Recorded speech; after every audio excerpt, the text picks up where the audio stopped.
pinakahuli po na magtatanong ngayong gabing ito ay si Congressman Mike Defensor na binigyan ng oras ni Congressman Onyx Crisologo. Pwede ka na po magsimula, Congressman Mike Defensor. Thank you, Mr. Speaker. Gusto ko lang pong, Mr. Chairman, sa ating pong mga kasama, sa ating pong mga guest, Mr. Ricardo Tan, napanood niyo po ba yung, kasi marami na hong mga detalye na napag-usapan tungkol dito, napakatikilan lang issue na to. Siguro isa po ito sa makukumpara sa pinakamahirap ng issue ng ABS CBN, katumbas marahil lang yung issue ng PDR. Pero napanood niyo po ba yung tao na binibigyan ng social amelioration program ng pera ng gobyerno tapos isinoli niya? Sabi niya hindi niya kailangan. Napanood niyo po ba yun? No, Sa Channel 2 din po yun, lumabas sa news. I haven't seen it. Baka Netflix po yung napapanood niyo, Mr. Chairman. But may I ask, yung mga kasama niyo po niyo, nakita niyo po ba yun? Yung inyong news na may binibigyan na social amelioration program, pero hindi tinanggap? Yes, can I read, Mr. Serrado? Yes, Your Honor. I think it was covered by our news program. Yes. Alam niyo po, yung taong yun, legal yung kanyang pagtanggap ng pera. Pero hindi niya tinanggap dahil alam niyang hindi dapat. Ang sabi niya, ibigay niyo yung perang yan dun sa mas nangangailangan dahil kaya ko pa. In the same manner, ito pong issue natin ay parang ganito. Legal, wala akong kayong kaso, sabi ni BIR, sabi ni PESA, at ng mga ahensya. Pero nakikita natin na mayroong problema. Kagabi ho, pinakinggan ko si Congressman Barsaga. Ang sinabi niyo sa Senado at inilabas niya dito ho sa Kongreso, ang kilim niyo from 2016 to 2019. Pa nga, ang nakalagay doon, pero sabi niyo nga, Mr. Tan is 2018, but whatever. Nasa 14 billion pesos ang binayaran niyong taxes. Tama po ba? Yung pinalabas na video kagabi. Yes, Your Honor. That's correct. Nung tanungin kayo, yung pala ho bayad na mga empleyado niyo sa withholding tax. Yung po ay bayad sa expanded VAT. Tama po ba? Your Honor, that figure came out during the Senate hearing early this year. And galing po yun sa BIR mismo. And I believe at that time, kasali po yung withholding tax on compensation. And I think the rationale behind that was, should ABS cease operations, then those taxes would also cease to be paid because the employees would no longer be employed. Tama po. At iisa-isahin ko po yung binanggit nyo, pinanood ko lang po ito kagabi. Income tax, sweldo ng inyong mga manggagawa. Sweldo ng mga tatrabaho sa ABS CBN. Sweldo niyo po, kayong mga nandito. Value added tax. Withholding tax on compensation. Expanded withholding tax. Final withholding tax. Real estate tax. Sa VAT po, pagbibenta ninyo ng mga programa. Pero ang bulto po ng 14 billion ay sweldo ng mga tao. Yung tax sa sweldo ng mga tao. Tama po ba? Tama po. Alam mo, Mr. Tan, you studied abroad. Alam niyo po yung ibig sabihin ng nabudol-budol. Hindi ho. Dito sa nangyayari, doon sa pinapakita, parang nabudol-budol ang Republika. Ang ibig sabihin, and I will ask you, in 2016, ang binayaran nyo lang pong income tax is 892 million. Tama po ba? For ABS Corporation, 2016, it's about 758 million. Teka, nagkamali ata ako because I'm looking at, parent company. Is that, this is what, ABS CBN? Yes, Your Honor. Batay mo sa submission ninyo, it's 892 million. 2017, 421 million. Yeah, noise. Sige po, kukunin ko na lang yung figures nyo yun dyan, pero ito po yung galing sa inyong submission. Magkano ang binayaran yung tax ng 2016? Your Honor, I believe you're looking at the provision for income tax line, which does not. Okay, so what would be the 2016 income tax paid to the government? If I may answer, Your Honor. Go ahead, Mr. I Serrano. think you were referring po to the income tax and balance of the creditable withholding tax. So nung pong 2016, para po sa ABS CBN, the income tax paid po was 757,601,712. Thank you po. 2017, Yung 2017 po, the income tax paid po is 195,805,184. 195 million po. Opo, pero meron lang po kaming binayaran na yung tinatawag na creditable withholding tax that withheld by our customers in advance, amounting to 294,106,051. So parang nangyari po dito because creditable to, hindi niyo po binayaran yung 195 million. Technically po, ano po yan? You have to add po. So technically, ang total po na paid in advance through creditable withholding tax is 195 plus 294, about 489 million. Okay, So sige. in-apply ko na po yung Opo. tax payment. Sige po. At tapos sa 2018, Noong 2018 naman po, 163,955,793. Yun naman pong balance of the creditable withholding tax is 312,084,970. yung creditable withholding tax po is, ano po to? Saan ang galing? Ito nga po yung CBIR po ensures that all large taxpayers pay taxes kahit po hindi kumita or kumita Okay. via creditable withholding tax po. Okay. 2019, 2019 po, income tax po is 203,266,698. Balance of creditable withholding tax is 140,431,382. fair Yun po po, ba, Mr. Serrano, na sabihin kung tanggalin na natin yung creditable withholding tax because anyway, yun naman po yung naman-menos nyo doon sa mga binabayaran nyo sa future payments. Tama naman po yan. It can be applied on future Opo. payments. Dahil But- parang kung ini-insure lang ng BIR na may pondong nakalagak sa kanila. Opo, pero ang ibig sabihin lang po nun na kuha na po yun in advance ng BIR. So 2019 is 203 million. 203,266,698. Kung i-add ko po ito lahat, siguro po more or less nasa 1.4 billion pesos. More or less. Hindi ko na po i-eksaktuhin. Tama po. Tama po. Okay. Ang sabi po ninyo, 14 billion, pero ang total niyong binayaran is 1.4 billion for 2016, 2017, 2018, 2019. Tama po yan. Okay. Alam niyo po, ang galit ng madami, o hindi naman galit, sabihin na natin ang pinagtataka ng marami, kasi po yung GMA 7, 2018 lang po, ang binayaran niyang taxes is 1.4 billion. Yung pong 2018, ang binayaran niyang taxes is 928 million. Income tax po to income tax. Ikayo po, 4 na taon, 1.4 billion. Kaya po, marami nagtatanong dito sa Big Dipper, paano nangyari na mas malaki ang ABS CBN, mas malawak ang sakop ng ABS CBN, mas maliit ang binapasok na taxes niya. Kaya po pumapasok yung pagtatanong tungkol doon sa Big Dipper. Kasi gusto lang makita paano naitago to. Ngayon, sabi ko kanina ng mga tao doon sa PESA, lahat, may mga problema. Ito, tatanungin ko na lang po sa inyo, yung pong creative programs, ito po bang Big Dipper ay nasa distribution? O digital lang po siya at saka yung repurposing? It's not in the business of distribution. It's in the business po of digital archiving and repurposing po. And reformatting. Reformatting. So parang service siya. Service po. Apo. So pag may binigay kayo sa kanilang mga pelikula, programa, aayusin po nila yon.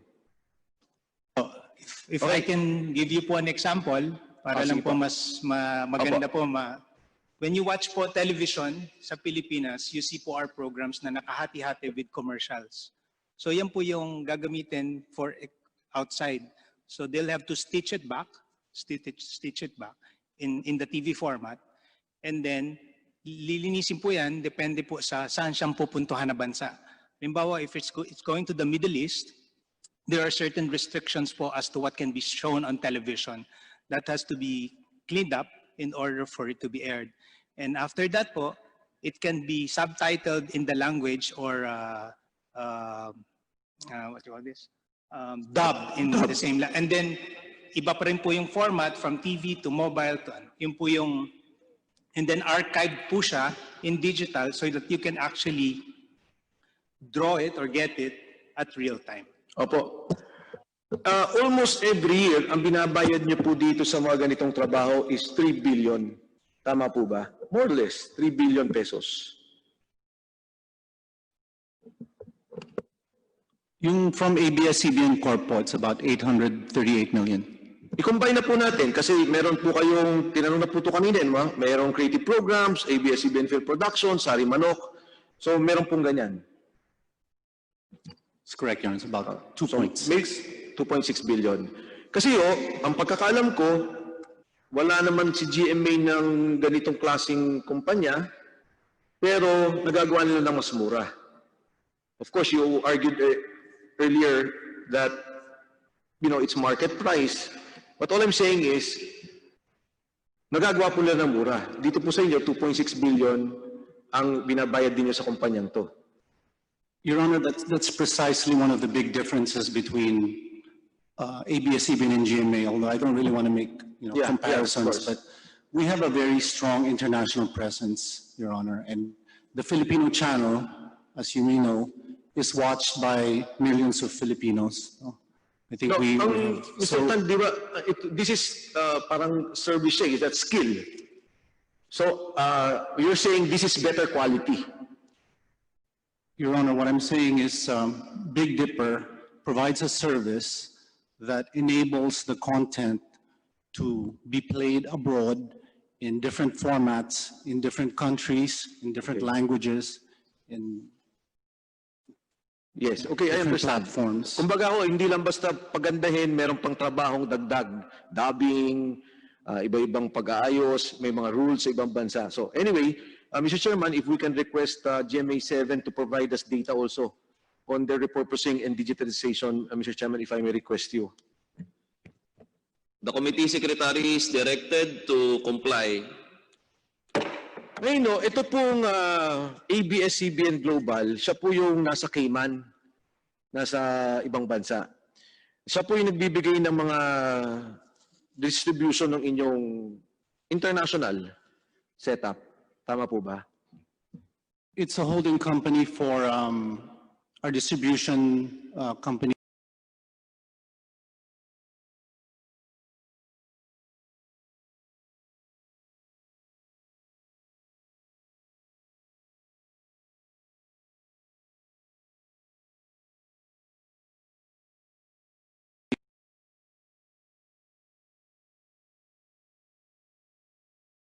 Doing a distribution in the international market. There is a licensing agreement between ABS CBN Global Hungary and the various other companies in different regions. And they in turn forge deals with companies in their, in the region that then are able to distribute the content. So for example, in the United States, if you have a cable subscription to, I'll just say a cable TV operator, the TFC would be an option for a subscriber, and they would pay the cable operator, and we would take a revenue share. If I am in the US, I will be talking with ABS CBN Global. Is that correct? If I am in the Middle East, I would be talking with ABS CBN Hungary.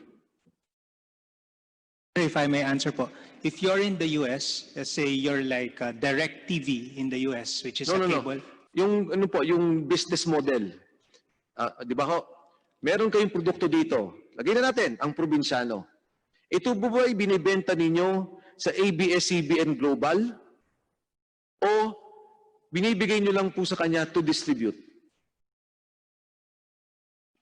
Ito po ay pinaghahatian po ng ABS CBN Hungary at ng ABS CBN Corporation ang pag-produce po ng content na ito. At in exchange po, si ABS CBN Corporation gets the Philippine exploitation rights, while ABS CBN Hungary gets the international exploitation rights, which then allows them to distribute it via the different companies that we have to establish in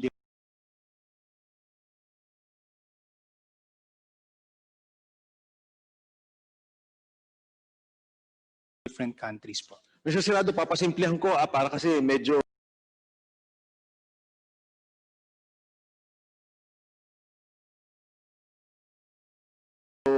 komplikado ng kaunti. Ang probinsyano, ibabato ko na po sa international. So si Hungary ang kukuha. Kaming dalawa ni ABS-CBN magka-partner. Binibenta ko sa kanya ng 100 o hindi?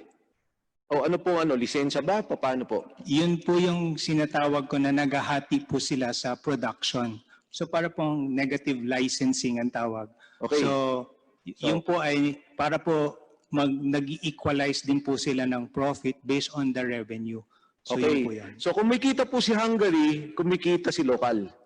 Si local po, Si ABS-CBN. kumikita from exploitation in the Philippines. Si Hungary po would earn from exploitation outside of the Philippines. So kung ang bayad po 1 milyon, si local 500,000, si Hungary 500,000. Hindi po siya ganun ka-equal kasi po depende po sa revenue na ma-generate. Okay. At mas malaki po ang revenue na na-generate sa Pilipinas. Okay. Sige po. So, ito ho, medyo nakikita ko na yung buong picture. Ang nangyari po dito sa ating kay ABS-CBN, meron po tayong mga licensing agreement sa ibang bansa na kung saan iba ang tax setup nila. Ang ibig ko po sabihin, kung si ABS-CBN lang ang direktang magbebenta sa ibang bansa ng 100 piso, kita niya yon at itatax siya ng 100 piso. Pero dahil may partnership ako sa ibang bansa, yung 100 piso na yon, ang kinita ko lang 50, 30, 40. Yun lang ang pwedeng itax sa akin. At yung kita doon sa ibang bansa, may iwan po ang kita sa ibang bansa. Yan po ang simpleng litrato ng mga pangyayaring ito. May gusto mo bang sumagot? Opo, attorney. Your Honor, while it is true that ABS CBN could have distributed the content through a branch located in a foreign jurisdiction, then that income would have been reported in the head office, which is the ABS CBN in the Philippines. Okay, Tama po. but since that income is also taxable in the country of source, then any taxes paid in that foreign jurisdiction can now be claimed as a tax credit in the Philippines, Your Honor. So in a sense, Your Honor, under our tax code, in a sense, it adopts a policy of tax neutrality, Your Honor. Tama po, attorney. Attorney, ilinaw ko lang po, no? Kaya nga po sinasabi ko sa inyo, wala naman kayong ginagawang mali. Wala kayong ginagawang mali. Ang katotohanan, ang gagaling po ninyo. Ang galing po talaga. Kasi kung ako po yung may kumpanya kasi laki ng ABS-CBN, kukunin ko rin po kayong abogado at accounting. Kasi maayos natin ng gusto yung aking setup and I could minimize the cost that I want for the company. Pero ang pinapakita ko po sa atin, sa taong bayan, yung setup. Kasi napansin ko, pasok sila ng pasok sa Big Dipper, pero medyo may mukhang mali eh. Isipin nyo 14 billion ang inyong kiniklaim na taxes, and yet ang binayaran nyo lang talaga is 1.4 billion. Yung bulk ng 14 billion, pera ng manggagawa. Ngayon, titingnan natin ngayon yung saan napupunta yung pagbabayad ng taxes. Kaya po, ang tanong ko lang is yung model. Kaya gusto namin ipaliwanag, Your Honor, na limbawa between ABS-CBN and Big Dipper, Your Honor, kasi may allegation na generate yung Big Dipper as a form of Sinabi tax niyo, evasion. What I'm saying, Your Honor, if I may be allowed to explain, Your Honor, Go ahead. but even if Big Dipper was not created, and ABS CBN pursued yung digitizing and reformatting of the content, Your Honor. Because of the PESA law, Your Honor, that activity, ABS-CBN could have also applied for the registration of that activity with PESA, Your Honor.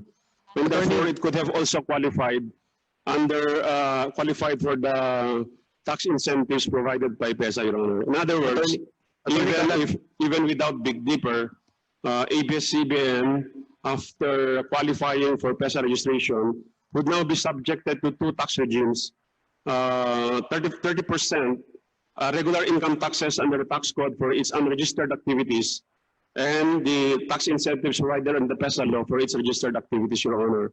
So in other words, the tax impact to the tax authorities would still be the same, Your Honor. Attorney Carag, ang unang punto ko po kasi hindi Big Dipper. No, Kaya nga pwede, dililihan ko po muna sa inyo, tama po ba yung model ko na sinasabi ko dahil may mga distribution companies all over the world, therefore ang income ng ABS CBN Corporation ay hindi lamang dito, kundi dun sa satellite companies abroad. Tama po. Tama po. Tama po. So because there are satellite companies abroad, yung tax regime kung saan ang inyong kumpanya, dun siya dapat magbayad. Opo. At dahil po ngayon, dahil sa nangyaring yun, syempre pagdating sa Cayman Islands, 0% tax. Pagdating po sa Luxembourg, 2% tax. Statement of fact. Yun lang naman po nangyari. Oh. Ngayon, sinabi nyo, yung Big Dipper, hindi naman to pagtatago. Ngayon, ito na, maganda na ito, pasukan na natin yung Big Dipper ng kaunti. Pero hindi po ako masyadong dahil na medyo nakita ko na ko yung buong setup. Yung pong Big Dipper, nung pong 2017, kumita po siya ng pera sa Hungary sa service revenues ng 1.4 billion. Kumita po siya sa ABS, kasi may 50% kayo kaya kailangan nyo talaga ng digitalization ng lokal because 50% of what Big Dipper is doing is also servicing your local company. Meron po kayong 838 million na binayaran, na kinita si Big Dipper. Yung pong Creative Programs Incorporated, yung ABS CBN Film Productions, SNN at ANC, kumita po sa service revenues ng 468 million. Tama po ba? That's correct. Isang taon lang po to, 2017. That's correct, Your Honor. Tama po. Ang binayaran nyo po na income tax based on the 5%. And because of the cost of services and expenses, 30 million lang po. 2017 po to. Big Dipper po not ABS. Big Dipper.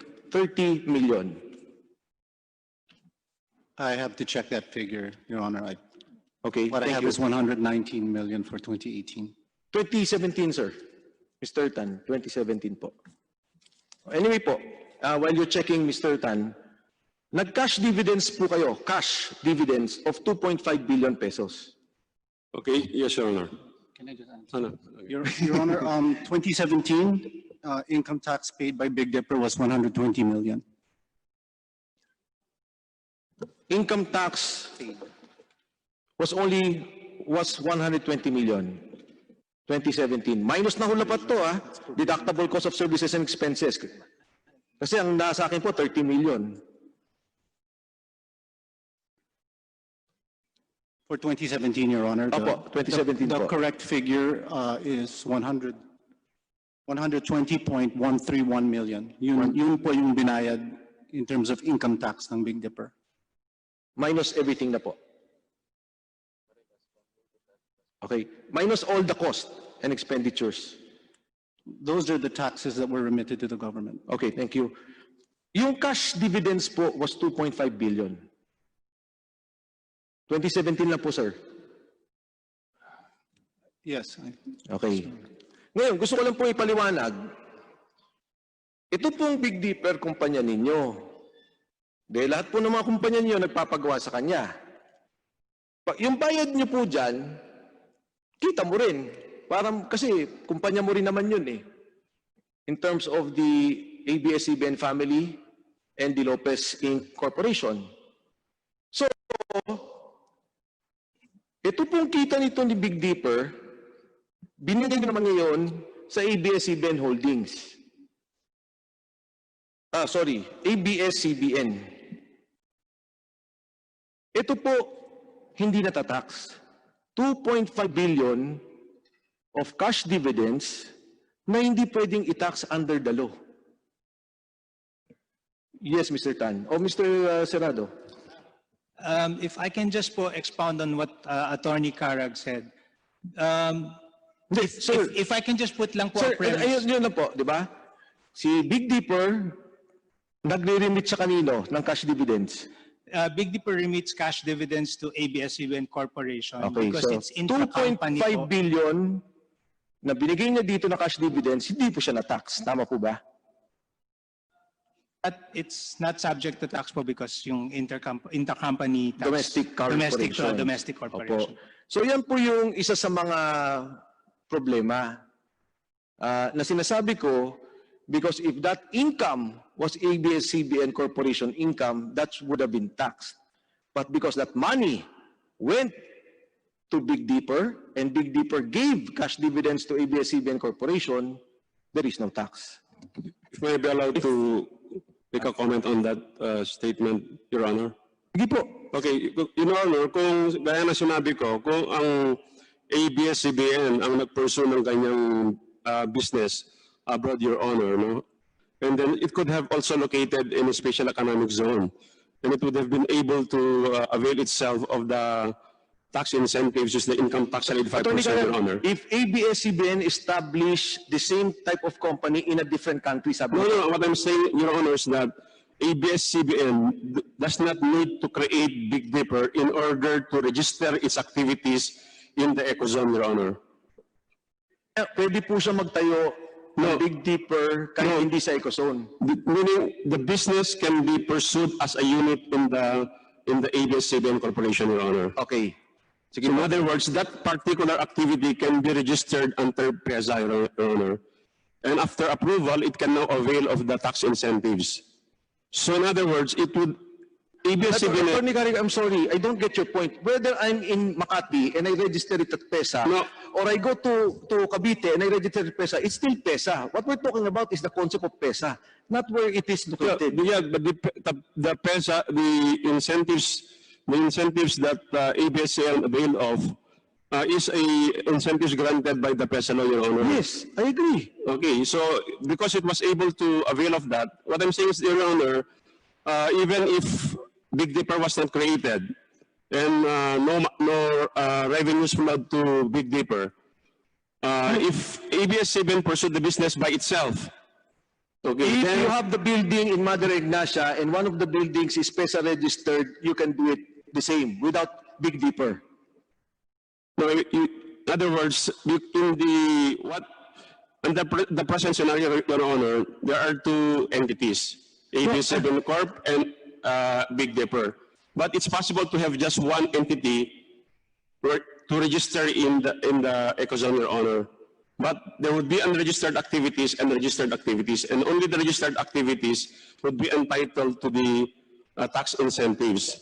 Now, if all the revenues of this digitizing business would now go to ABS-CBN Corporation, then there would be no need for ABS-CBN Corporation to declare dividends to itself.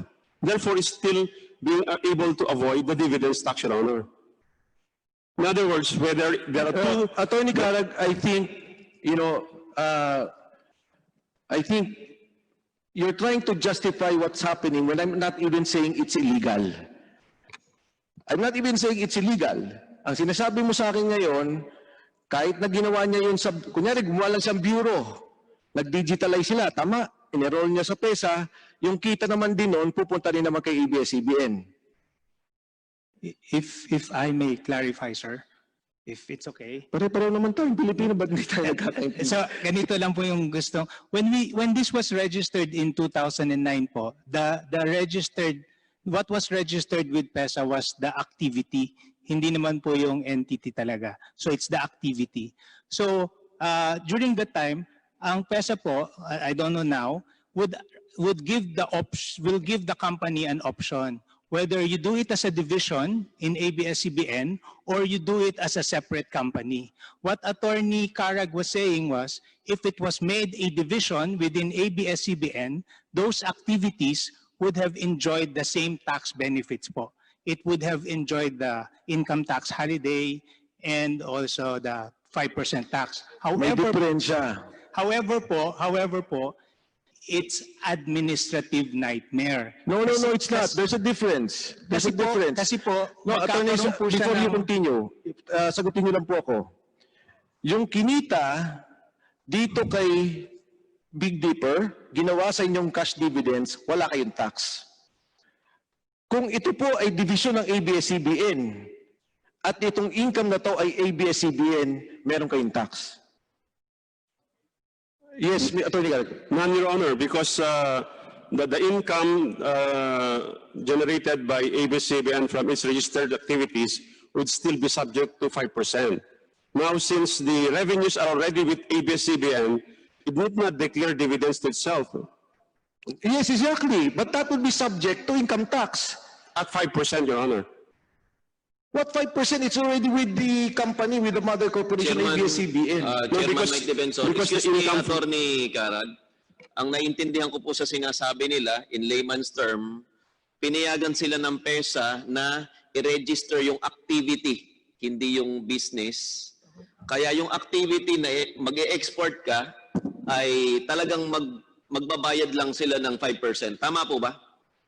Iyon po yun, Congressman Mike Defensor. Ang binabanggit po ni Attorney Carag, kung sa ABS-CBN naman to ginawa at niregister namin sa PESA, 5% pa lang din ang tax namin. Oo. Pero kung sinasabi nga, pero kung sa ABS-CBN yan, yung 2.5 billion na yon nakita, di ba? Will be subjected to income tax. Ito pong nangyari because nagkaroon ng Big Dipper, dineclare niyang cash dividends at binigay sa ABS-CBN, hindi na po siya na-subject sa tax. Hearing suspended. Tama ba, Attorney? It would have, sir, sorry.